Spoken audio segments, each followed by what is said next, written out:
Halo, jadi di sini saya akan menjelaskan panduan singkat bagaimana cara menggunakan Isbos. Di tab pertama ini ada tab instruction. Di sini adalah definisi atau penjelasan singkat yang perlu teman-teman ketahui sebelum menggunakan Isbos. Untuk detailnya bisa teman-teman baca sendiri dan ulik sendiri nantinya. Yang kedua ada tab setup. Jadi tab setup ini merupakan tab yang harus teman-teman setting atau isi di awal sebelum menggunakan Isbos lebih lanjut. Pertama-tama di sini ada currency. Jadi currency di sini merupakan apa sih currency yang teman-teman pakai dalam bisnis teman-teman. Misal kita pakai rupiah. Jadi semua hal yang teman-teman modify, yang teman-teman tambahkan, kurangi di tab setup ini akan tercermin atau terefleksi di tab lainnya. Misal di sini kita pakai rupiah, maka di tab invoice misalnya akan terefleksi menjadi rupiah juga. Lalu misal di invoice printer, di sini juga menjadi rupiah. Jika kita pakai USD, nantinya tetap pakai USD di sini. Next yaitu week start date. Jadi di sini teman-teman memilih hari pertama di tiap minggu teman-teman bekerja atau beraktivitas. Untuk di Indonesia sendiri memang paling common itu hari Senin, tapi kalau memang teman-teman menghitungnya mulai dari minggu, teman-teman bisa memilih hari Minggu di sini. Next-nya ada 12 month period first month. Gunanya di sini salah satunya untuk melakukan yearly atau annual overview. Jadi annual overview di sini merupakan rangkuman kondisi bisnis teman-teman karena tadi saya memilihnya itu bulan Juni 2025. Jadi overview di sini, misal total income di sini merupakan total income dari Juni 2025 sampai Mei 2026. Tapi jika teman-teman misal memilih dari Agustus 2025, maka total income di sini merupakan jumlah income teman-teman dari Agustus 2025 sampai Juni 2026. Selanjutnya yaitu di bagian detail company kita. Jadi di sini teman-teman mengisi detail company teman-teman beserta logonya. Untuk logonya sendiri bisa teman-teman insert dan masukkan via image in cell, jangan yang oversell. Nah, apa yang teman-teman masukkan di sini akan terefleksi nantinya di bagian invoice printer. Misal kita ganti nama company-nya menjadi Isbos, alamatnya Jakarta, fontnya XXXXX misalkan. Kita cek di invoice printer. Nah, di sini di bagian bawahnya berubah menjadi Isbos Jakarta dan nomor teleponnya berubah. Untuk lengkapnya teman-teman bisa ganti juga sendiri. Next, di bagian section Client Database and Communication Setup. Jadi yang pertama, di bagian Client Setup ini, teman-teman mengklasifikasi klien teman-teman. Bisa berdasarkan industri, sektor, atau jenis company klien teman-teman yang biasa teman-teman hadapi. Misalkan di sini saya mengklasifikasikan sebagai jenis perusahaan klien-klien saya. Kalau nanti ada klien-klien baru dengan jenis atau tipe perusahaan berbeda, teman-teman tinggal pilih atau teman-teman tinggal isi di sini yang baru, misal ABCD. Nah, nantinya ini akan terefleksi di bagian klien database, di bagian menu drop-down di sini. Jadi jika ada tipe klien terbaru, nanti teman-teman isinya di bagian setup, jangan di bagian tambahkan edit button sini. Untuk tipenya sebenarnya fleksibel, teman-teman mau mengkategorikan klien teman-teman berdasarkan apa. Untuk klien setup, yang pertama di sini yaitu teman-teman mengklasifikasikan klien teman-teman juga bisa berdasarkan status, ukuran perusahaan, atau potensi profit yang didapat dari klien itu. Jadi terserah fleksibel gimana teman-teman balik lagi.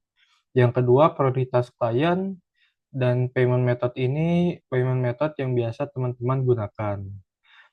Nah, nanti untuk client setup di sini akan terefleksi juga di bagian client database. Bisa dilihat di sebelah sini.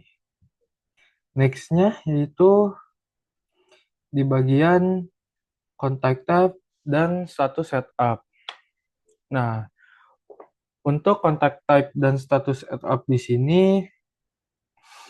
merupakan bagaimana cara teman-teman berkomunikasi atau berhubungan dengan klien. Misalnya teman-teman paling sering biasanya pakai email, phone call, dan lain-lain. Di sini bisa teman-teman isi biasanya progres hubungan teman-teman dengan klien.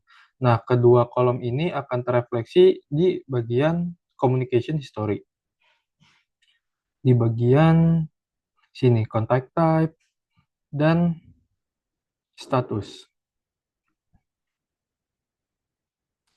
Next, di sini ada list of currency. Jadi list of currency di sini akan memengaruhi menu dropdown yang di sini.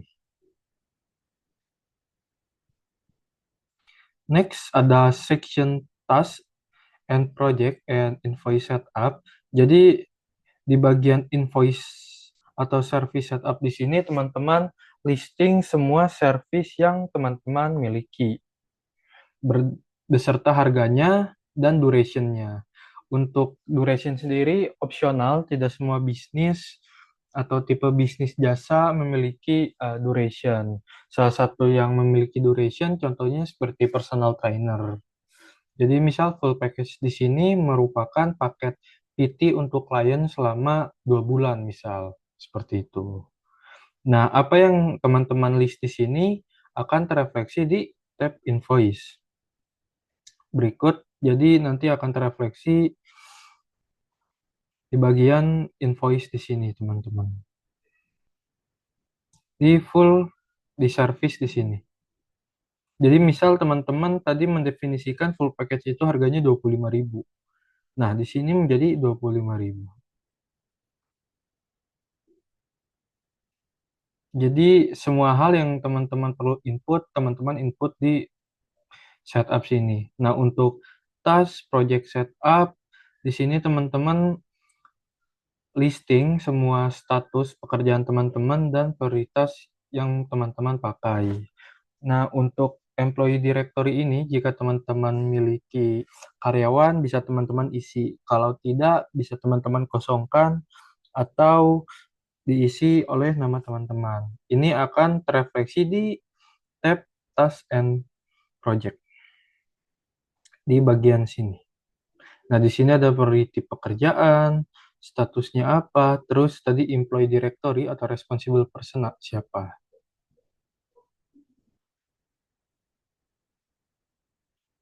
Next, kita ke bagian income atau expense setup. Nah, di sini di kategori setup ini teman-teman listing, misal di sini sumber pendapatan teman-teman apa saja. Di expense biasanya teman-teman mengeluarkan uang itu untuk apa saja. Nah, kedua hal ini nanti akan terefleksi di bagian income transaction. Nah, di sini ada kategori, lalu expense transaction juga ada di kategori di sini. Next-nya yaitu profit target. Di sini teman-teman jangan ada yang diubah di bagian di bagian baris berwarna krem ini, tapi teman-teman ubah di baris yang berwarna putih saja di segala tab. Nah, di sini goal amount ini jadi target teman-teman, karena teman-teman tadi Juni 2025 untuk bulan dan tahunnya, maka di sini dimulai dari Juni 2025 sampai Mei 2026. Target profit teman-teman tiap bulan berapa sih? Nanti diakumulasikan jadi annual profit target. Nah, nanti akan terefleksi di bagian sini.